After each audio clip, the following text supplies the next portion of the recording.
Hello and welcome. Chris from Missouri here, bringing you another video about vintage baseball cards.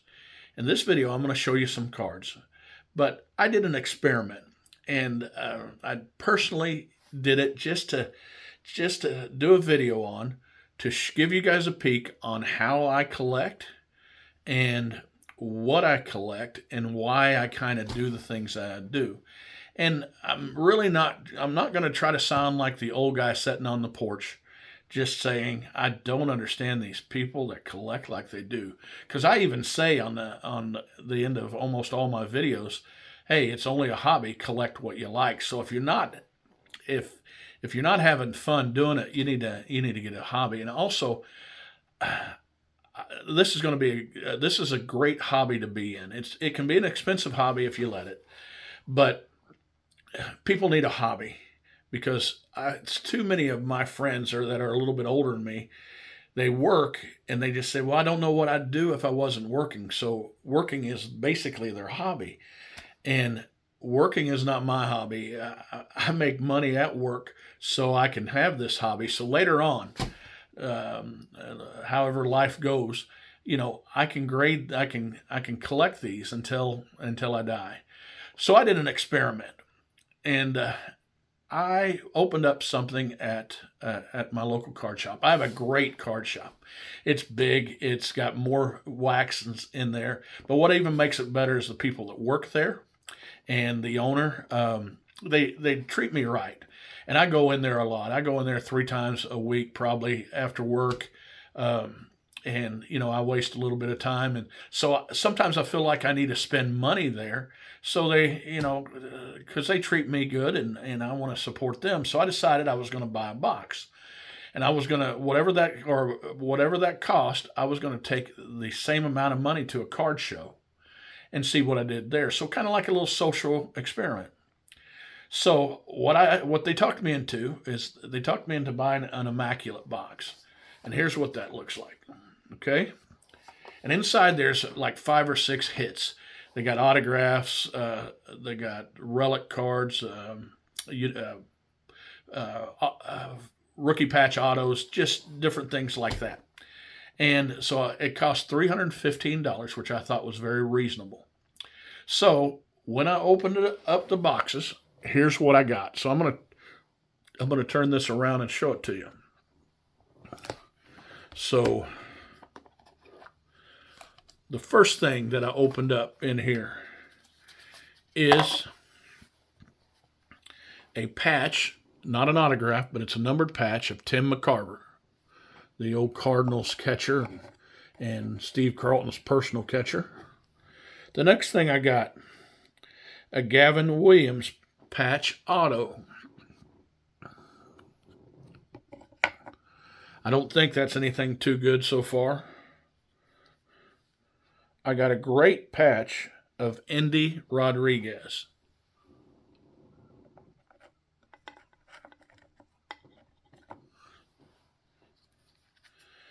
I got a patch auto of Taj Bradley.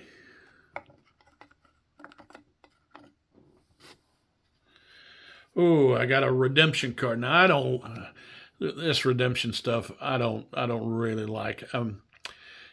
Basically it's nothing. It's a piece of paper telling me if I send this in, they're going to send me an autograph of, gosh, I don't even, Warming Benalby or Benabel, Warning Benabel.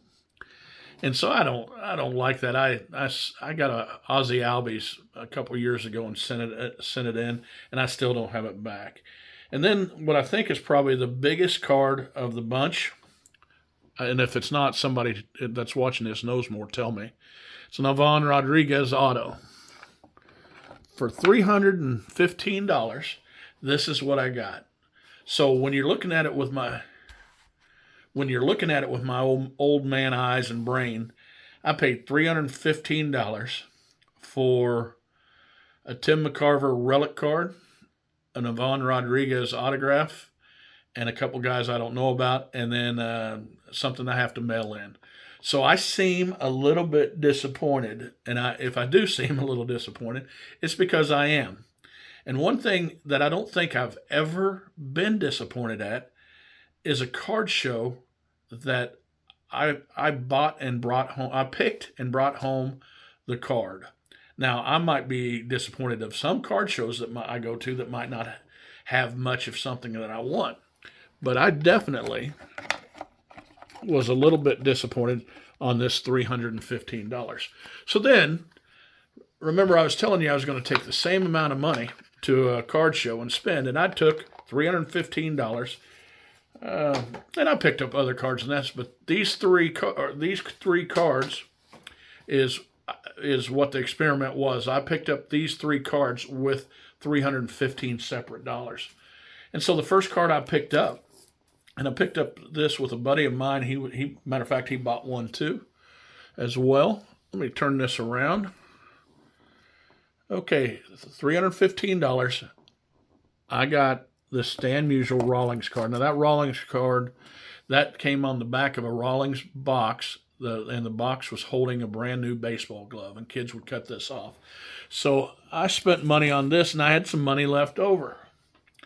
So I picked up a 1940 play ball Christy Mathewson.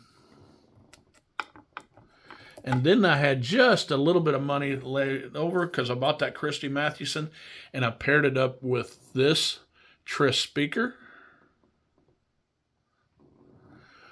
So I spent $315 on a 1940 play ball Tris speaker, Christy Matthews, and then a Rawlings Stan Musial, 3 Hall of Famers. And they'll always be Hall of Famers. They're no longer prospects anymore, as it's different with this Immaculate box. Now, like I say, I really don't know why people collect the way some of them do. I'm just different. And it doesn't matter if you collect like I do. I mean, I do say collect what you like. Even if I don't understand it. Back in the day, I didn't know why people were collecting Beanie Babies. But if they were having fun, they were having fun. It does not matter. Now, I enjoyed doing that experiment. I'm gonna relish these cards. The Stan Musial is gonna look great with my Stan Musial run, and the 1940 play ball is probably is a pretty neat set to get. I think I'm gonna try to reach out and get more Hall of Famers, and maybe collect all the Hall of Famers of that set, because they tend not to be all that expensive. But you let me know. If you're watching my show, you probably are collecting more vintage than the newer stuff. But if you have an idea on what makes the other way more special, please feel free to comment and let me know. Now, guys, remember, it's just a hobby. Collect what you like.